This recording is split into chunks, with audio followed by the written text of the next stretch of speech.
டயட்டை ஃபாலோ பண்ணணும், அதை பண்ணணும், இதை பண்ணணும்னு சொல்லிட்டு எல்லாமே ட்ரை பண்ணேன். பட் ட்ரை பண்ணது இல்லாமல் கண்ட கர்மத்தை நீ வாயில் போட்டுக்கிட்டேன். நானே வாயில் தூக்கி போட்டுக்கிட்டேன். அது சிக்கன் சாப்பிட்றது, பூரி சாப்பிட்றது, அதை சாப்பிட்றது, ஆயில் சாப்பிட்றது, இதை சாப்பிட்றதுன்னு சொல்லிட்டு இன்றைக்கி ஒரு நாள் தான் எக்ஸ்கியூஸ் சொல்லி ஃபுல்லாக சாப்பிட்டேன்.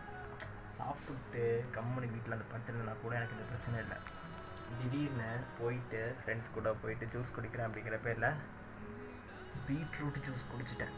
ஓகேவா, பீட்ரூட் ஜூஸ் குடித்தது, அப்புறம் வந்து கொஞ்சோண்டு சைடில் ஒருத்தர் சாப்பிட்றலான்னு சொல்லிட்டு ஆப்பிள் ஜூஸ், இன்னொருத்தன் குடிச்சிட்டு இருந்த ட்ரை ஃப்ரூட்ஸ் அதெல்லாம் தூக்கி நான் தின்னுட்டேன். தின்னதுக்கு என்ன ரியாக்ஷன் வந்துச்சுன்னா வாமிட் வர மாதிரி ஆயிடுச்சு. அட்லீஸ்ட் ஒரு வந்தால் கூட பரவாயில்ல, கடைசி வரைக்கும் எனக்கு வரவே இல்லை.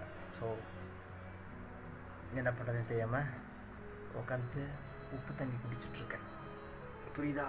அதனால் என்ன தான் நாளை தான் இருந்தாலும் லிமிட்டாக மட்டும் சாப்பிடுங்க மக்களே, புரியுதா? ஏன்னா உங்களுக்கு இந்த நிலமை தான் வந்தால் தான் புரியும். சரியா?